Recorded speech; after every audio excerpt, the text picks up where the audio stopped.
அப்புறமா உன் பிசினஸ்ல எப்படி போகுது? நல்லா போகுது இனியா. புது ரெஸ்டாரண்டா?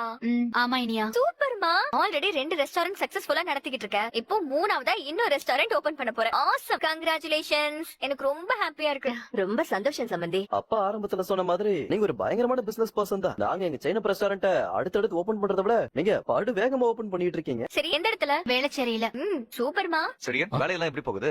நல்லா போகுது அங்கிள். ஆமா, அப்பா எப்படி இருக்காரு? நல்லா இருக்காரு. ஆனா சம்மந்தி அம்மா கிரேட். சரியா பரபரன்னு ஏதாவது பண்ணிக்கிட்டே இருக்காங்கல்ல? எங்க அம்மாவால சும்மாவே இருக்க முடியாது. அதெல்லாம் இல்ல, அம்மா போறது சின்ன ரெஸ்டாரண்ட். ஏன் பெரிய ரெஸ்டாரண்டே ஆரம்பிக்கலாமே? இந்த அளவுக்குலாம் பினான்சியல் ஸ்டெபிலிட்டி இப்ப இல்ல. ரெஸ்டாரண்ட் வித்ததுல உங்களுக்கு நல்ல காசு வந்துச்சு. நான் சொல்லி காட்டல, பட் ஜஸ்ட் சிச்சுவேஷனை புரிஞ்சுக்க ட்ரை பண்றேன். ஆக்சுவலி அந்த பணத்தை வச்செல்லாம் அம்மா லோனை திரும்ப கட்டிட்டாங்க. மீதி இருந்த காசுல தான் இந்த இடத்த அஃபோர்ட் பண்ணாங்க.